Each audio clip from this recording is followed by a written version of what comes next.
bucket! I don't know how you can run away and don't even have legs. You! Where's Franken Bucket? Where is he? John, I don't know. Where is he? I haven't seen him. John, what did you do with him? I don't have him. Franken Bucket! Hey, what'd you do with Franken Bucket? What do you mean? What'd you do with Franken Bucket?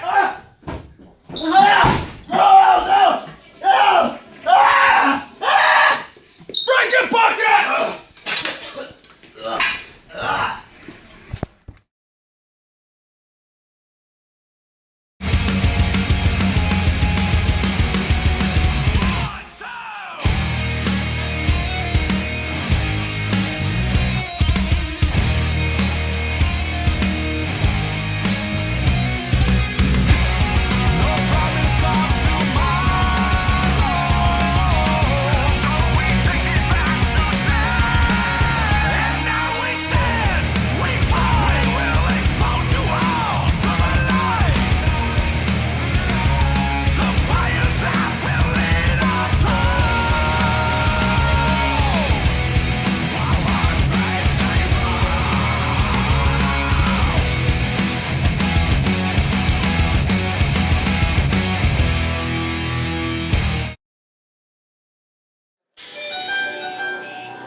Welcome to MWO Championship Wrestling. As you can see, we just went into complete battle mode.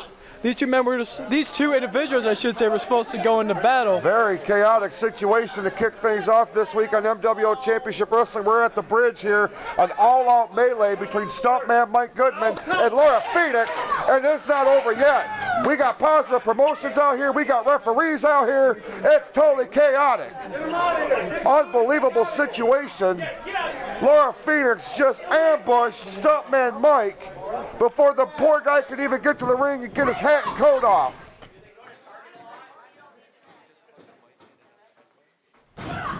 Unbelievable.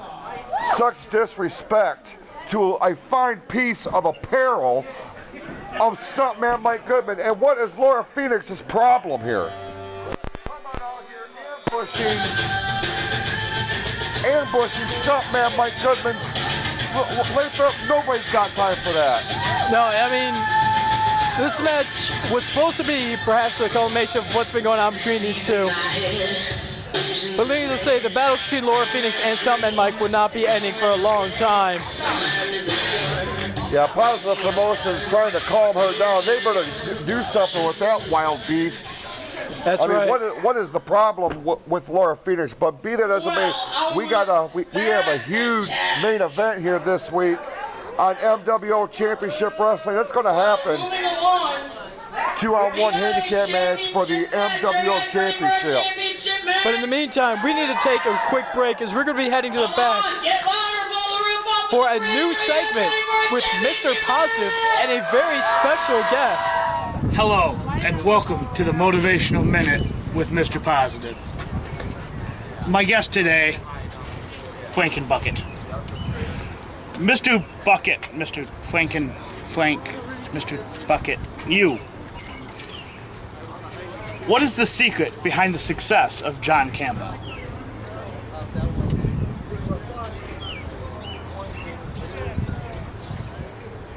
I'm sorry, could you repeat that?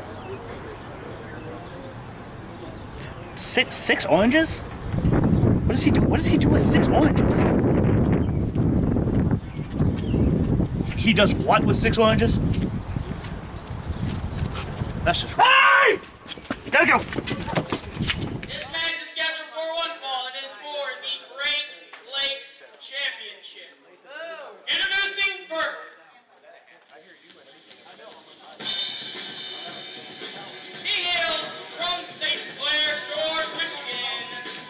The MWO Great Lakes Champion, weighing in at 269 pounds.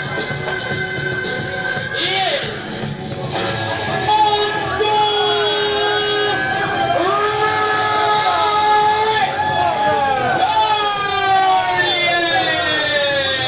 There's the cheater.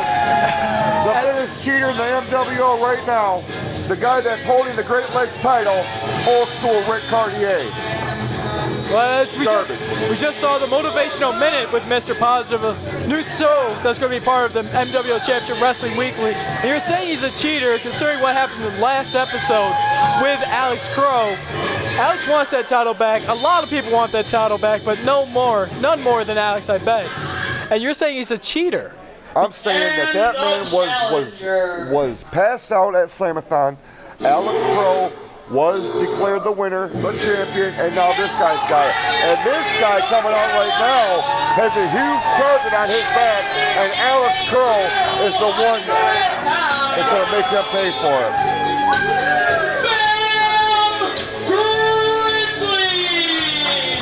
Bam has definitely inserted himself into a great possibility to win the Great Lakes Championship. He was in the finals at Slamathon. He is putting in a bad enemy with Alex Crow. I mean, he is creating massive opportunities for himself. And you know what? The crowd loves him. And I'm going to be honest, even though you don't like him, I love Bam Grizzly. Bam could be the future of this company. This guy makes me absolutely physically ill. I cannot do this while he is out here. I'm sorry that you have to be... I'm out of here, Charlene Thorpe. I'm sorry to hear that. I can't deal with this guy. All right. I want to talk some things with you right now. First of all, I want you to forget about Alex Crow and the things he said and did last episode. You see, over back at Slamathon, you shocked the MWO Nation. And you took your way all the way to the finals. You made it Bamathon. Right up until I came looking for my title. But you are one of the best young up-and-coming talents I've ever met. And I went to the board and I wanted to put this title on the line against you. You deserve a shot. We're going to do some business.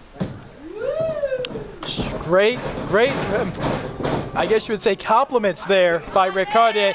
As you may not have seen, even though Jason couldn't do this, I am now joined by Simon Page. Mr. Page, how are you? Hey Sean, doing pretty good. How about yourself? I'm doing all right, and as I was saying, Bam Grizzly proving himself. Rick Cartier was pretty much hearing what I was saying and repeating it. Let's make some noise, baby!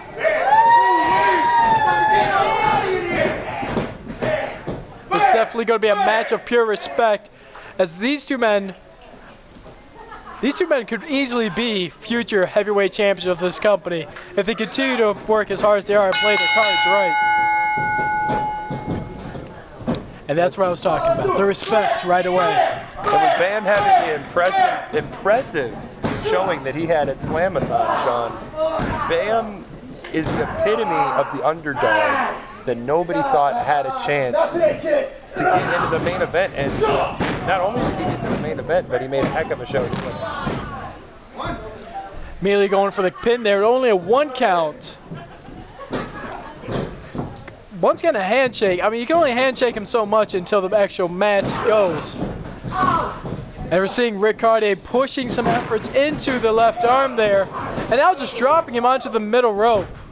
Interesting strategy there by Rick Cartier. Just push him in with a big chops there. Oh! Yeah, I've heard a lot of rumors that Cartier has the best and hardest and toughest chops in this organization. And now working in the arm, I'm correct, doing very similar tactics as his nemesis Alex Crow normally does, sort of mocking Crow, as you could say. Well, they say when you're in war with somebody, you pick up a few things as you go along, you know. Maybe Alex Crow has influenced Rick Cartier? It's possible, and we've definitely seen how Power Trip and the Klaus brothers have influenced you since WrestleRama. They're going in for it. Is this gonna be it? No, quick small package there, but was not enough to get Bam Grizzly. There just comes a time, Sean, when you have to do what you have to do. And we played by the audience's rules long enough.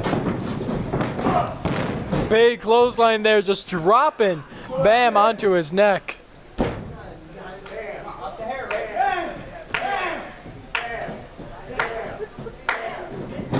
And another suplex there by Rick, going for a quick cover. 1, 2, and just a 2 count there. We have not seen much offense thus far from Bam Grizzly.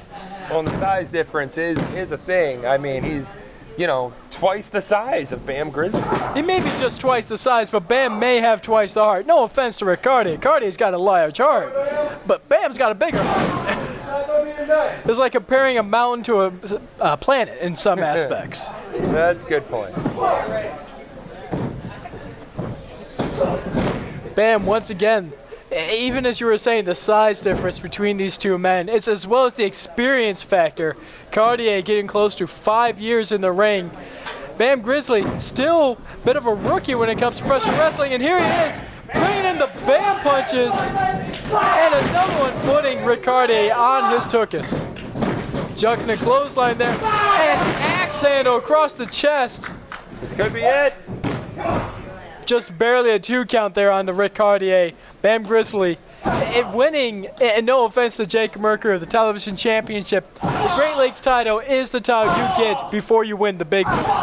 And if Bam Grizzly skipping it up a couple rungs would be a massive, massive feather for him. Absolutely. But it's deep waters in that sea, man. It's deep waters in the competition.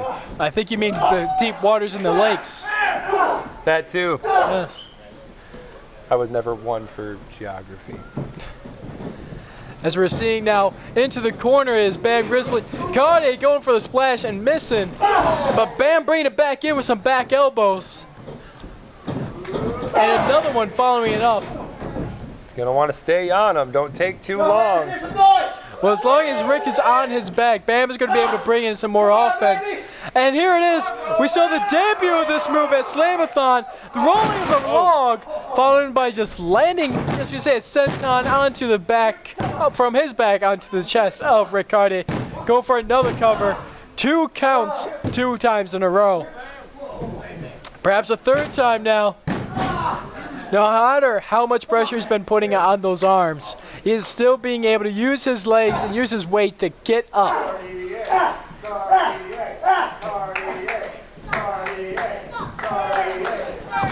And another senton, but this time Rick Cartier is able to roll right out of the way. And due to their back and forth a couple episodes ago, you have to wonder if Alex Crow is going to play a factor in this in some way. You know, so far, I can't see Crow really coming out here, not only because of the situation with Cartier and Bam, but for the simple fact that why would he care who holds that title? What matters at the end of the day for an Alex Crow is that he gets the title back. Well, it's all about making a statement, Sean, and maybe he thinks that Jawbreaker there on by Bam Grizzly. Maybe he thinks that Bam would be an easier defeat than Rick Cartier. And this could be it.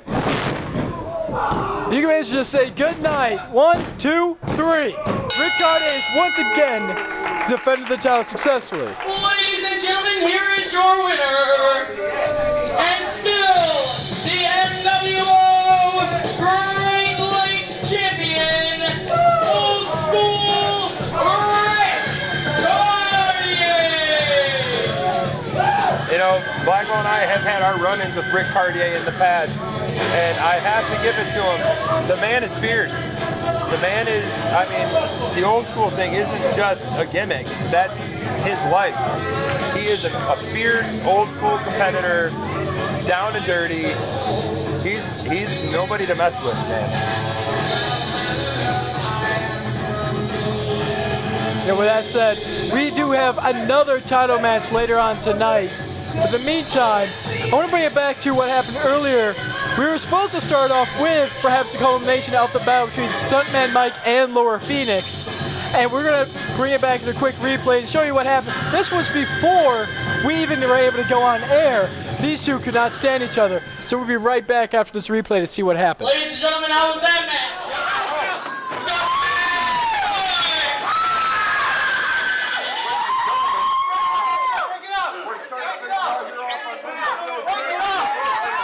And his opponent, Laura Phoenix.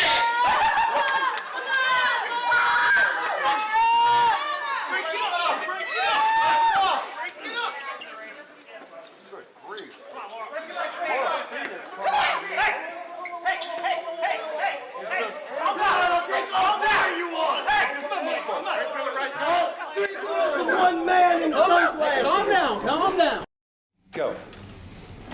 Oh, hey, John. Champ, got a question for you. How do you plan to stay focused on your title match tonight without your manager, Frankenbucket?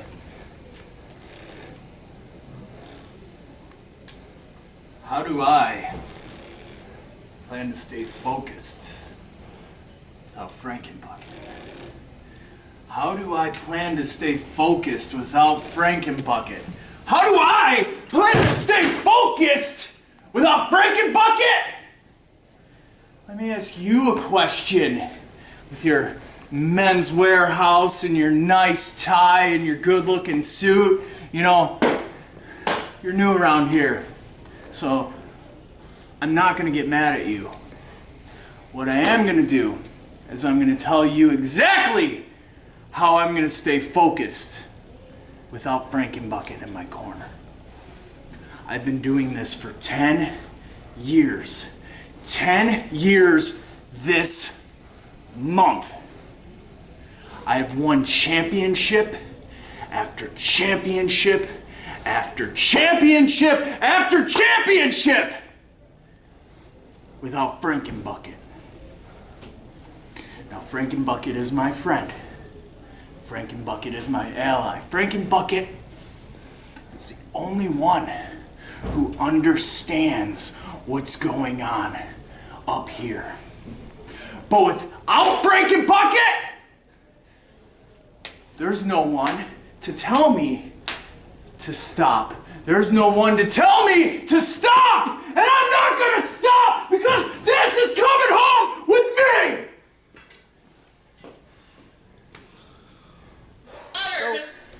It looks like there's some definitely problems here between, I guess you'd say, Frankenbucket and John String. He's having trouble finding Frankenbucket. As we saw, Mr. Positive is in possession. John finally caught on, but Positive still has Frankenbucket. How is John gonna? He says he's gonna be able to do it just fine, but I think not having Frankenbucket is gonna make a heck of a difference. Introducing first. Representing Positive Promotion. There it is. Weighing in to a combined weight at 427 pounds.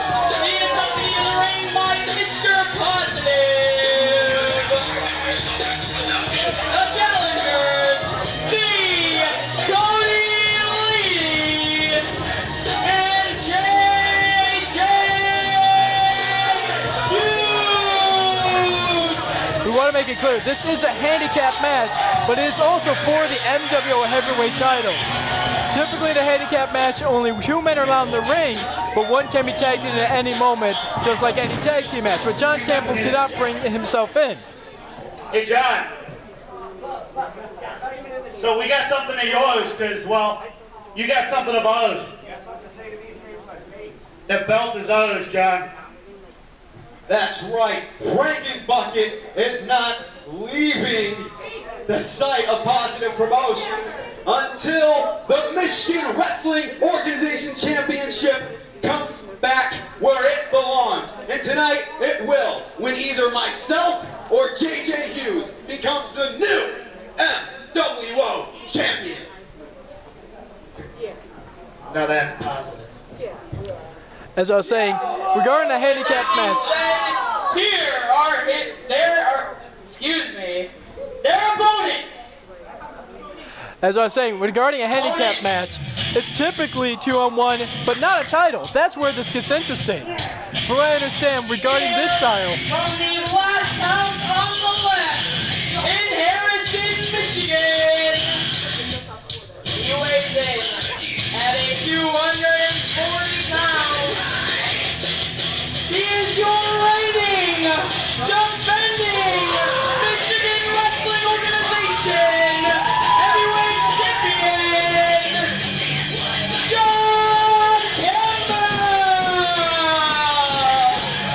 was saying, regarding a handicap match, it was simply a situation that whoever gets the pin wins the title, not that the team holds it.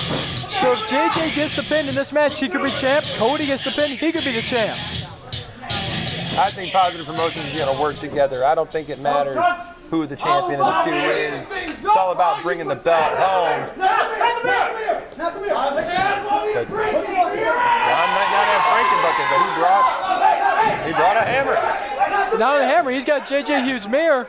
And unless he wants 7 years bad luck, he's threatening to break that mirror after Frankenbuck has been stolen by Positive Promotions.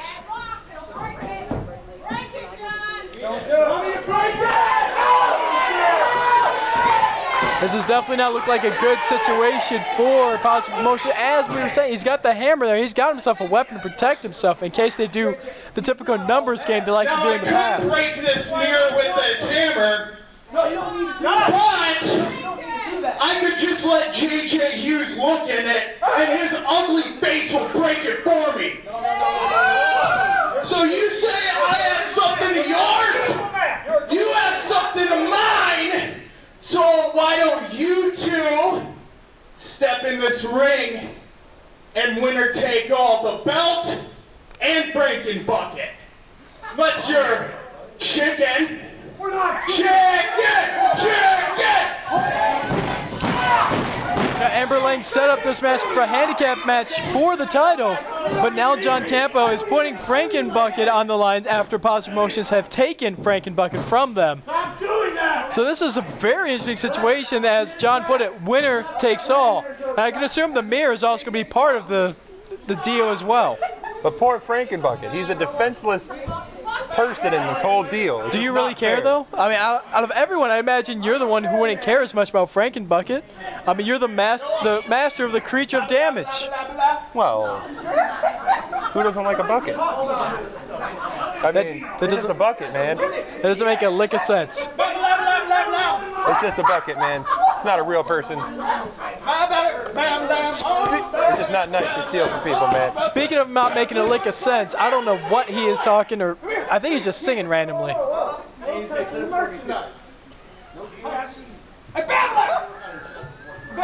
I think he's calling Noah Andrew Bambalam.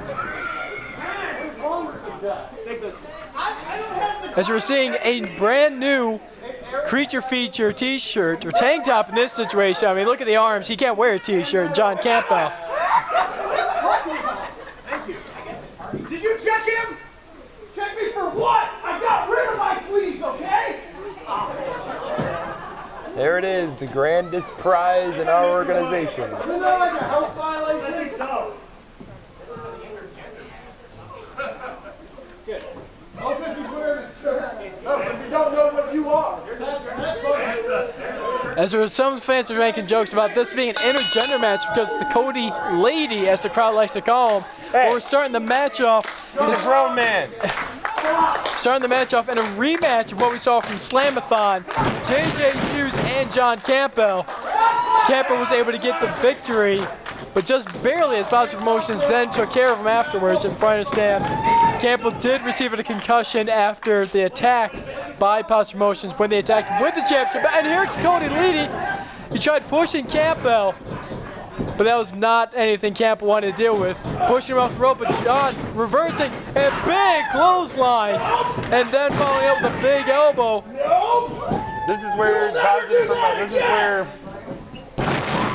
Positive Promotions out. So, as you saw with Cody leading, it's going to be a game of mind games. He's outnumbered. I mean, how can two How can two lose for one? Here's the thing, you were saying about mind games. We've made it clear numerous times. I don't know why people keep trying to do mind games on John Campo. He is someone who doesn't have a mind. And it's now biting the head of JJ Hughes. He kept telling them he was going to hit another chop, but needless to say, he wanted to get another bite instead. No, I never thought of it that way. Now he's stomping into the corner, stomping a creature hole, I guess you could say. Drop to, oh! Completely legal maneuver because it was on your own teammate, and that's still known as Sting. Right in the pills.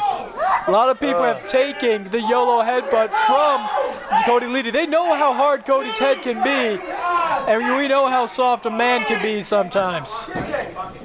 What is your problem? What was that? Oh, and here's John Campo bringing their heads together and bringing JJ back into the ring.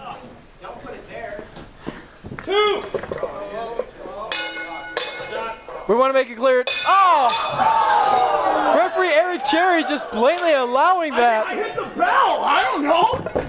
I like it. I like it. Eric Cherry is known to saying this is a championship match, so he wants to let these men settle it in their own special way. I may not be the biggest fan of John Campbell, but I gotta hand it to him for the information. Drop toe hold there. And now he's pulling in. Well, he's getting pulling the crowds in first. And now working the knee of JJ Hughes. Cody needs to get in there and break that up. You were saying? There it is. Well, that didn't go as I planned. And here it comes. Suplex. Wow, Oh, getting that and the knee knee. one more time on JJ Hughes. Yeah, I gotta say, it seems like John Campbell has been in complete control of this match, despite the fact that it's 2-on-1. That's the kind of stuff you'd expect out of a champion like John Campbell.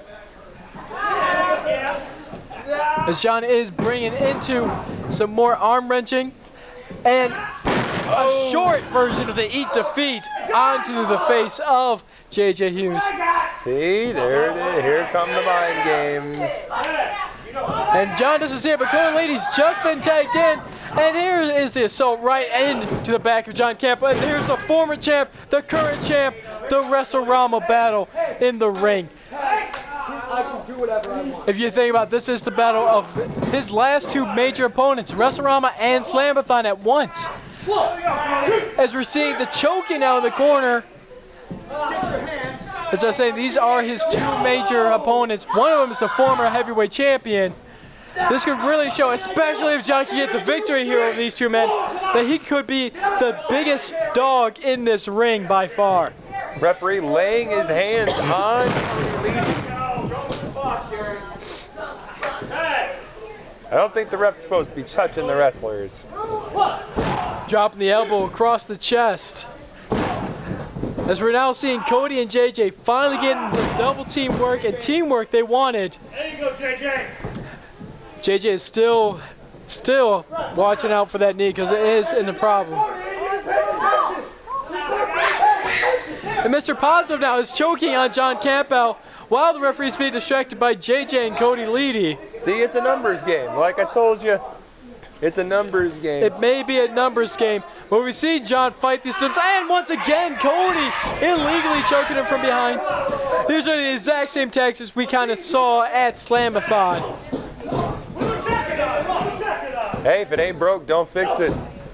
Just stick with what works, man. And we're now seeing a bit more of a tactic that's become newer with the Positive Promotions, the Positive Steamroll. And now a quick rake of the eye there. Once again, Eric Cherry is allowing these men to pretty much do anything they want, as JJ is now smacking those chops across the bare chest now of John Campbell. And a reverse chin lock now. Cherry's got to watch it. He could be pulling the beard of John Campbell, probably the thickest beard we got in this organization. Hey, if he didn't want his beard pulled, he shouldn't have one. Just saying. Crowd is trying to get John back into it. He feeds off the energy of the crowd, but right now he needs to feed off some oxygen because he is in trouble right now. There's one. Here comes the belt, the Positive Promotions. Could this be JJ's first championship, first heavyweight championship? No! John Campbell getting the arm up. John Campbell's getting. He's back up to a vertical base, throwing those elbows in the chest. JJ swinging back into it. And another eye rake. That might be it.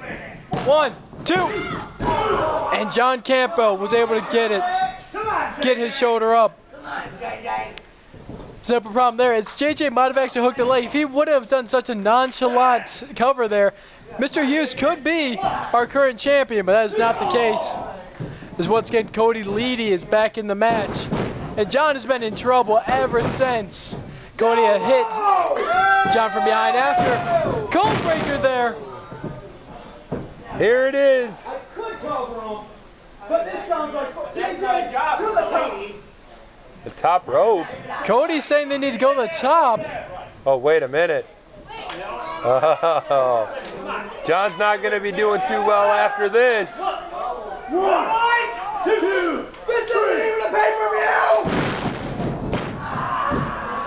Bit of a quote there from the culturally popular movie.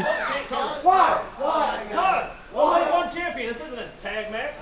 What? Or this isn't for the tag titles. They're just realizing now that only one of them can be champion. I want the title. I want the... No.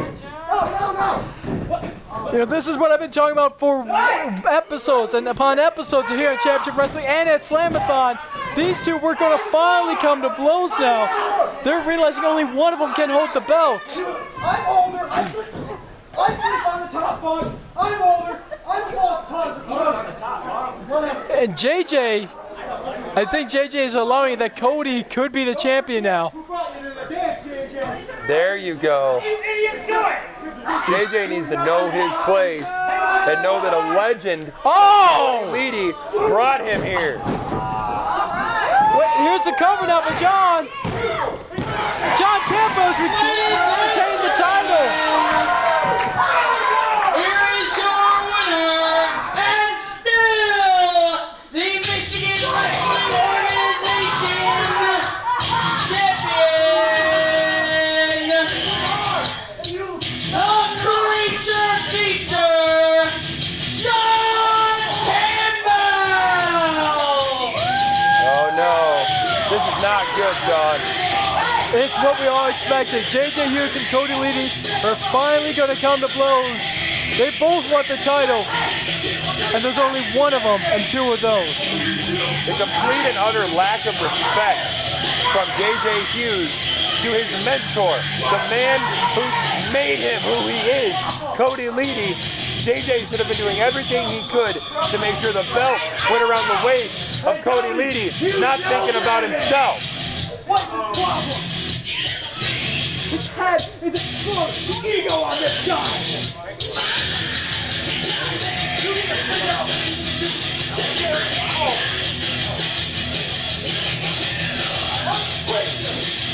And you know, as we were saying, John Campbell is now your champion. Winning the title, well, retaining the title, but winning it back in possession-wise from Positive Promotions. Reunited with his best friend, a bucket. Sometimes you wonder if that's the only friend John Campbell can have here. Because he is definitely a strange guy, but he's a great guy at the same time.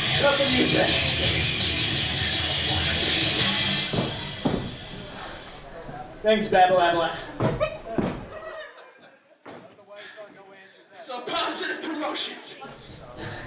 With the two of you still couldn't get the job done.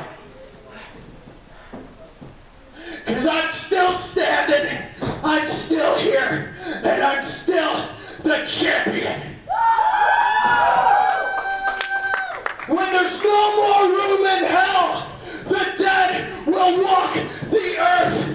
And as long as I have this title, this is my Dawn of the Dead in the music. Strong words there by John Campbell. Still champion, John Campbell. We just have to see if Positive Promotions can ratify what just happened. But nonetheless, Frankie Bucket is back where he belongs, back in the possession of the creature feature. And you got to think, if it wasn't for the dissension, the disrespect, like I've said before, of JJ Hughes to Cody Leedy, we would probably be having a new MWO heavyweight champion right now. It's very possible. But in the meantime, thank you for joining us for another episode of MWO Championship Wrestling on the MWO Network. Of course, go to MWOnline.net to follow us. I'm here as well as I used to, so you guys gotta be really loud. Let me hear you one more time! Thank you all for once again being on with us. MWOnline.net. Follow us on the MWO Network. I am Sean Lager. With me is Simon Page. Signing out for another episode.